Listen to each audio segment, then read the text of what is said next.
She walked into that bar like she owned the silence. No badge. No uniform. No introduction.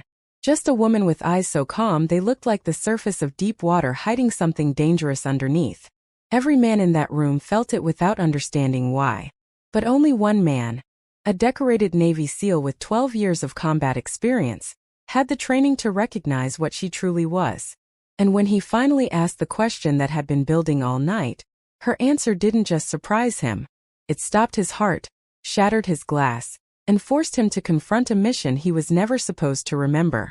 If you love your mom and dad, hit that subscribe button right now and show them some love. This is a story that deserves to be heard.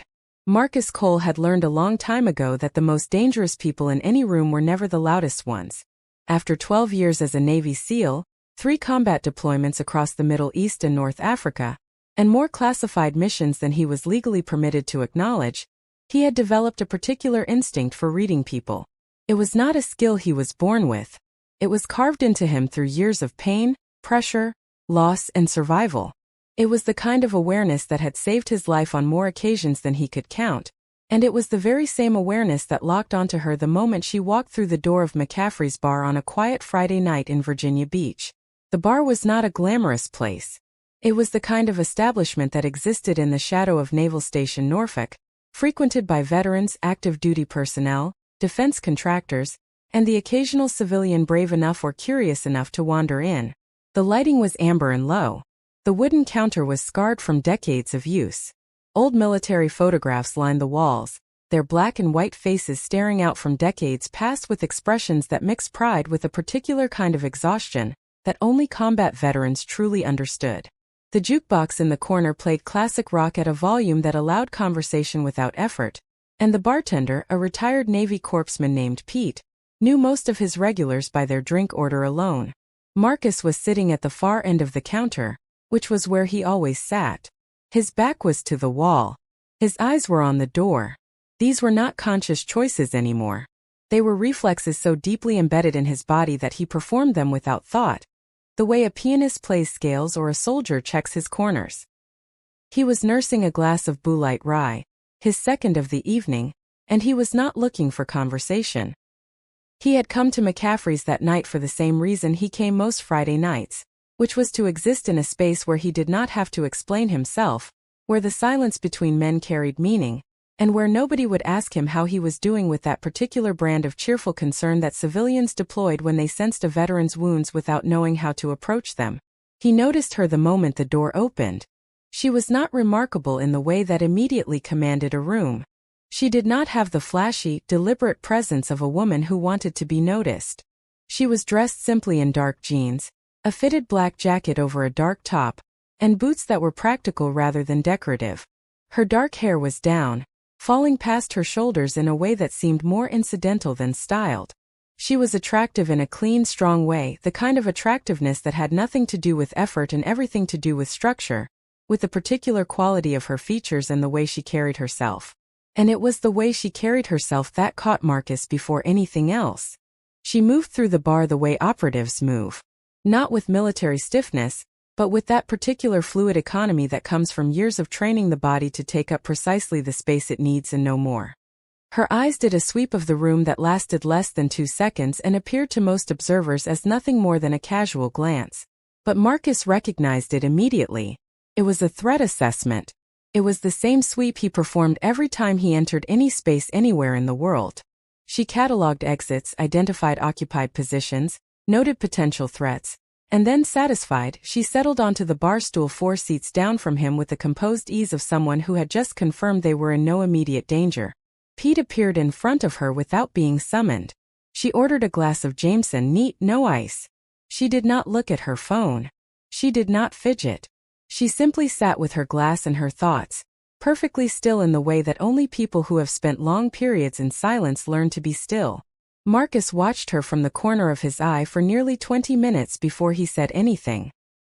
He was not watching her the way a man watches a woman he finds attractive, though he did find her striking. He was watching her the way a trained operator watches an unknown variable, cataloging details, assembling a profile, trying to understand what he was looking at. The way she positioned herself on the stool kept her dominant hand free. The way her eyes periodically and almost imperceptibly tracked the door suggested situational awareness that was not casual. The way she held her glass, wrapped around the base rather than the body, minimized the reflection of light off her face. These were small things. Most people would never notice them. To Marcus, they were neon signs. He finally leaned slightly toward her and said, in the easy conversational tone that had opened 1,000 doors over his career, "You military?" She turned her head and looked at him. Her eyes were a deep, steady green, and the look she gave him was not hostile or warm. It was simply evaluating. She held his gaze for a moment before she answered. Used to be. Her voice was low and even, carrying just enough to reach him over the jukebox. She did not offer more. She turned back to her glass. Marcus was not deterred. If anything, the brevity of her answer sharpened his interest. "Which branch?" he asked. She took a slow sip of her Jameson. "The quiet kind," she said. He almost smiled at that. The quiet kind was a phrase that carried weight in certain circles. It was the kind of answer given by people who had worked in the spaces where official records stopped being kept. He picked up his own glass, took a measured sip, and looked at her more directly now. "Marcus Cole," he said. "SEAL Team 3. Retired." She glanced at him again, and this time something shifted almost imperceptibly in her expression. Not surprise exactly. More like recognition. "I know who you are," she said quietly. That stopped him. He set his glass down carefully. "Is that right? Tikrit 2009. Fallujah 2011. The Maribel extraction 2014. You were listed on that last one as killed in action for about 48 hours before someone corrected the record. The Maribel extraction was a mission that did not exist in any public record. It had involved the recovery of a compromised intelligence asset in a location that Marcus was still not at liberty to name, and the 48-hour Kia listing was something only a handful of people on the planet knew about. His hands were completely still on the bar. His face was equally still, because 12 years of special operations taught a man to never let his face tell stories without permission. But inside, something cold and alert moved through him. "You have a very interesting knowledge base," he said carefully. "Occupational hazard," she replied. He studied her profile as she looked straight ahead. "You said used to be. Past tense. Correct. How long out?" She considered this for a moment, which itself was interesting, as if she was calculating something. "Officially? 3 years." She paused. "Unofficially is more complicated." Marcus had been in enough conversations that operated on 2 levels simultaneously to understand exactly what she meant by that. There was the official version of a person's career, the one that existed in paperwork and personnel files and discharge records. And then there was the actual career, the one that lived in classified briefings and burned documents and the memories of people who had been instructed to forget. He had his own version of that duality. He understood it in his bones. "What's your name?" he asked. She turned her head and looked at him fully for the first time. There was something in her eyes that he could not quite name. It was not evasiveness. It was something more like the particular kind of weariness that comes from carrying something heavy for a very long time. "People call me a lot of things," she said. "What should I call you?" She was quiet for a moment. Then she said, "Elena. Just Elena. For now." Marcus picked up his glass again, more for the familiarity of the gesture than any particular need to drink. He was thinking carefully, moving through the conversation the way he moved through a building in hostile territory, checking each door before he opened it. "What brings you to Virginia Beach, Elena?" "Passing through," she said. And then, almost as if the words surprised her slightly, she added, "I used to come here. Years ago. This bar." She looked around slowly, taking in the photographs, the scarred wood, the amber light. "Some things don't change." "Some things do," Marcus said. "Yes," she agreed quietly. "They do." They sat in silence for a moment that was not uncomfortable. Outside, a car passed on the street, its headlights briefly sweeping across the bar window. Pete refilled their glasses without being asked, reading the room with the practiced sensitivity of a man who had tended bar for veterans for 20 years and understood when people needed replenishment and when they needed to be left alone. Marcus made a decision. He had been building toward this question since she walked in the door, circling it the way you circle a structure before entry, identifying the angles, choosing the approach. He set his glass down and turned slightly toward her on his stool. His voice was casual, conversational, completely controlled. "What was your call sign?" he asked. She did not answer immediately. She looked down at her glass, and her thumb moved slowly around the rim in a small circle once, twice. She seemed to be weighing something, making a calculation. And then she lifted her eyes to his, and whatever had been held back in them before was still there. But something else was there too, something that looked almost like relief, the particular relief of a secret that has been carried alone for too long, finally finding a witness. "Viper 1, she said. Marcus Cole dropped his glass. It was not a dramatic fumble. His hand simply ceased to function for a fraction of a second, which for a man of his training and physical control was as close to a total system failure as his body had ever experienced outside of actual combat injury. The glass slipped from his fingers and shattered on the bar floor, whiskey splashing across the wooden boards, and Pete looked up sharply from the far end of the counter. Marcus did not move. He sat completely frozen on his stool, staring at this woman, and for the first time in more years than he could remember, he felt something very close to fear. Because Viper 1 was not just a call sign. Viper 1 was a ghost. The name had moved through certain circles in whispered, almost reverent tones for years. Not in any briefing room that kept minutes. Not in any report that would survive a document audit. Viper 1 was the kind of legend that passed between operators and intelligence personnel in the margins of conversations, in the loaded pauses after a few drinks, in the way people said there was a woman and left the sentence technically unfinished while communicating everything. Viper 1 was the designation attached to a solo operative who had, according to accounts that Marcus had heard secondhand from people whose credibility he trusted completely, walked into an active combat zone in northern Syria during the catastrophic collapse of Operation Nightfall in 2016, and walked out with 6 American hostages that the entire intelligence community had quietly written off as unrecoverable. Operation Nightfall was a mission that had never officially existed. Marcus knew about it because 2 members of his own team had been part of the initial infiltration force that was subsequently ordered to withdraw when the situation deteriorated beyond the parameters of acceptable risk. He knew about the hostages because one of his closest friends, a SEAL named Danny Reyes, had sat across from him at this very bar 2 years after the incident, eyes haunted and hands wrapped around a beer he was not drinking, and told him the truth about what had been left behind. 6 Americans. Intelligence assets and 1 State Department advisor. Left behind because the extraction had become a suicide run, and the people holding the leashes had decided the math did not work in favor of attempting it. And then Viper 1 had gone in alone. And all 6 of them had come out. The operative was never officially acknowledged. The mission was never recorded. The 6 people who were extracted were reintegrated through channels so obscure that their own families were given cover stories. And Viper 1 had simply ceased to exist in any record, any database, any conversation that occurred above the level of absolute classified secrecy. Marcus had heard, from the same sources that had told him about the mission, that Viper 1 had been killed in a subsequent operation. That the ghost had finally been caught. That the legend had ended in a location that would never be named. He was staring at a dead woman. "You're supposed to be dead," he said. His voice was barely above a whisper. She held his gaze with those steady green eyes and she smiled. It was a small smile, quiet and knowing, carrying the weight of everything that lived in the space between what was reported and what was real. "That's exactly what they wanted," she said. Marcus became aware that Pete was standing at the end of the bar, politely waiting to clean up the broken glass.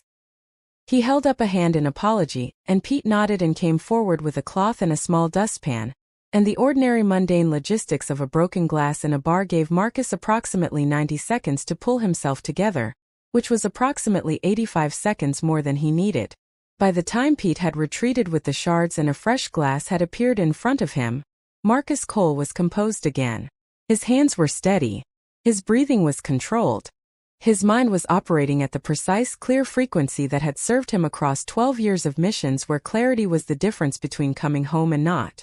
"Tell me," he said. And she did. Her name was Elena Vasquez.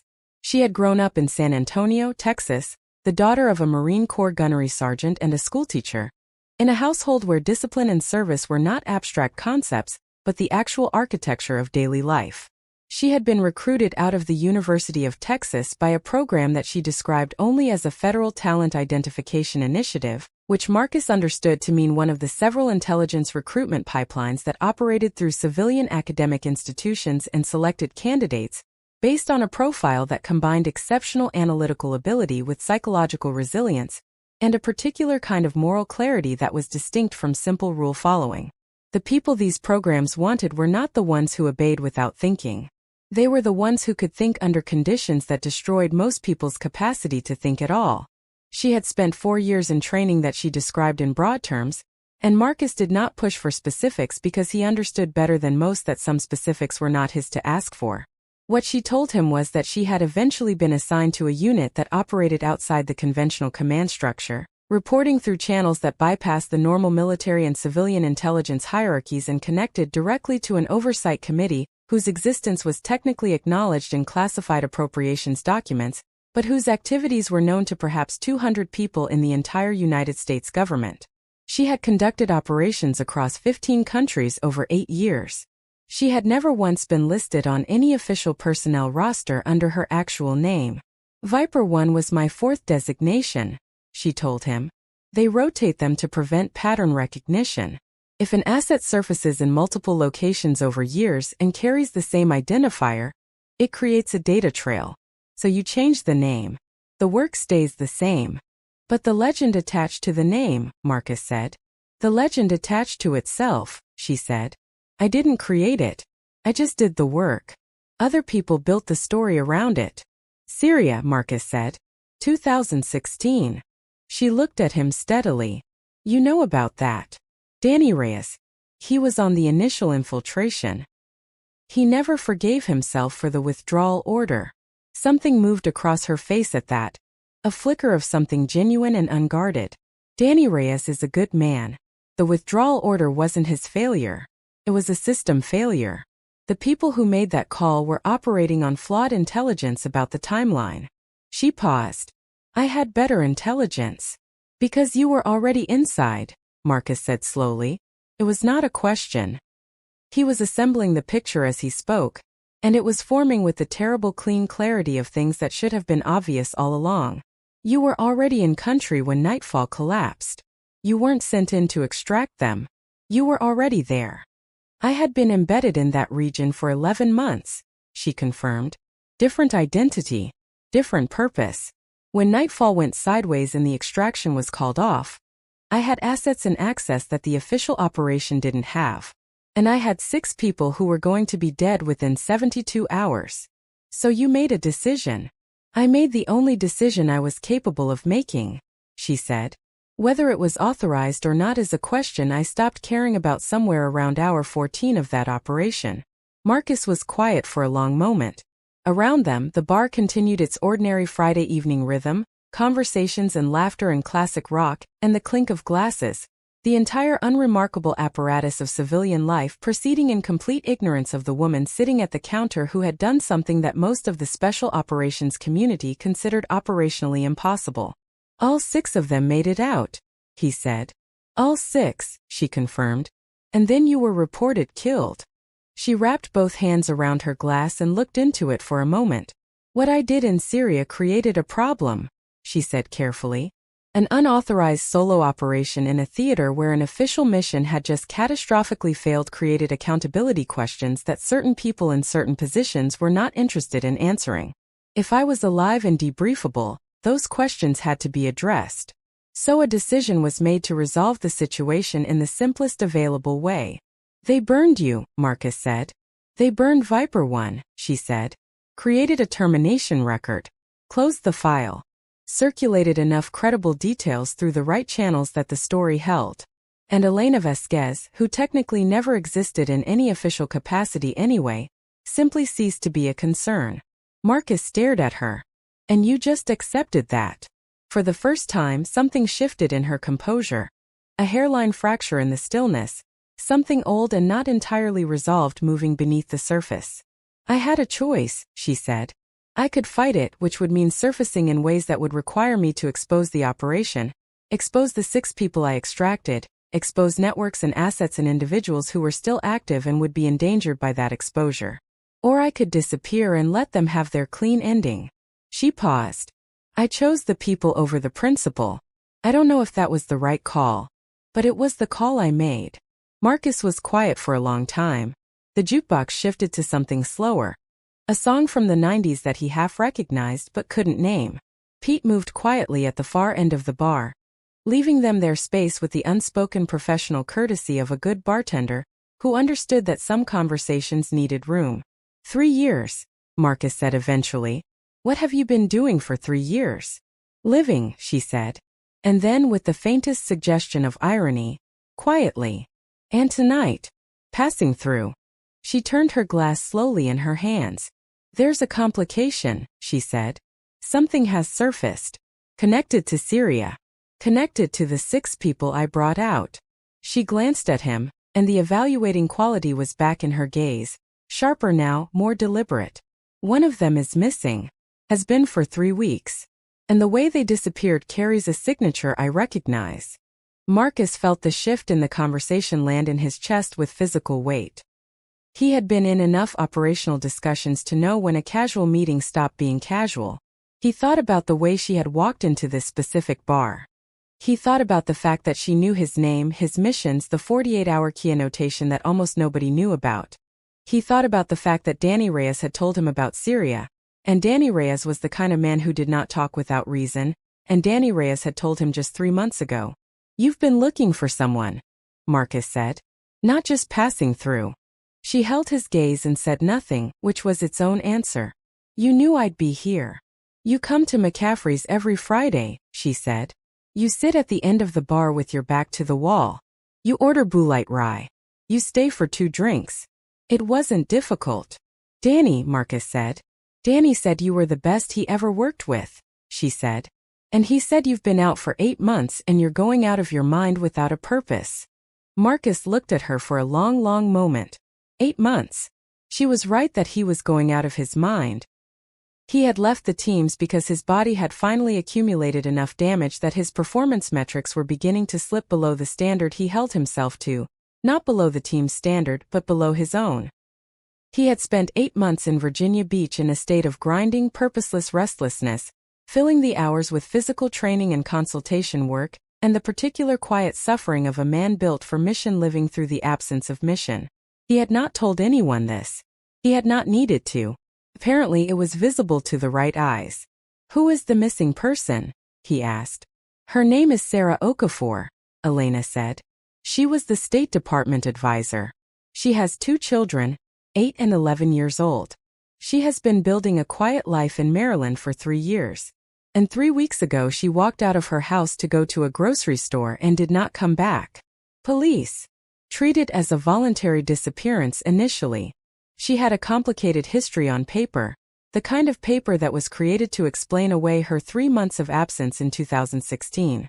There are elements of her official record that make the voluntary angle superficially credible to anyone who doesn't know what those records actually represent. But you know. I know she would never leave those children, Elena said. And I know the signature on her disappearance. I've seen it before. It belongs to a network that has been trying to reconstruct what happened in Syria for 2 years. They want names. They want to know who extracted those assets and how, because understanding the how means understanding vulnerabilities in systems they want to exploit. She paused. They took Sarah because they think she knows who Viper One was. The silence stretched out between them, full and heavy with everything it contained. Does she? Marcus asked. No, Elena said. She never knew my identity. That was by design. But they don't know that. And they will not stop hurting her until they have what they think she has. Marcus looked at this woman, this ghost, this person who had walked into a bar in Virginia Beach on a Friday night carrying 12 years of impossible history, and a missing woman and 2 children waiting at home in Maryland. He thought about Danny Reyes, who had sat at this same bar with haunted eyes and told him about 6 people left behind and the unshakable weight of that withdrawal order. He thought about Sarah Okafor, who had survived something unsurvivable and rebuilt a life, and was now in a dark place somewhere, because she had once been in the wrong place and been saved by someone extraordinary. He thought about 8 months of purposeless mornings and the particular hollow quality of days without meaning. He picked up his fresh glass and took a slow sip of whiskey and set it back down with the careful deliberateness of a man making a decision he fully understood the weight of. "What do you need?" he asked. Elena Vasquez looked at him, and for a moment, just a moment, the exhaustion behind her steady eyes was fully visible, the exhaustion of years of carrying things alone, of being a ghost, of making the calls that nobody else would make and then disappearing into the silence with no acknowledgement and no relief. And then it was gone, replaced by the clean, focused clarity of a person who had just found what they came looking for. "I need someone who can move in spaces that I can't anymore," she said. "My face is known to the wrong people now. They think I'm dead, but if I surface operationally it will confirm enough suspicions to create a problem I can't manage alone." She looked at him steadily. "I need Marcus Cole. Not the retired version. The other one." Marcus was quiet for exactly 5 seconds. "Buy me one more drink," he said.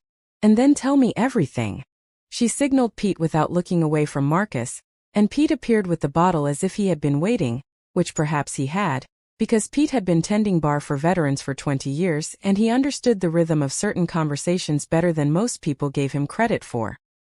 He poured without comment and withdrew with the quiet professionalism of a man who understood his role in rooms where important things were happening.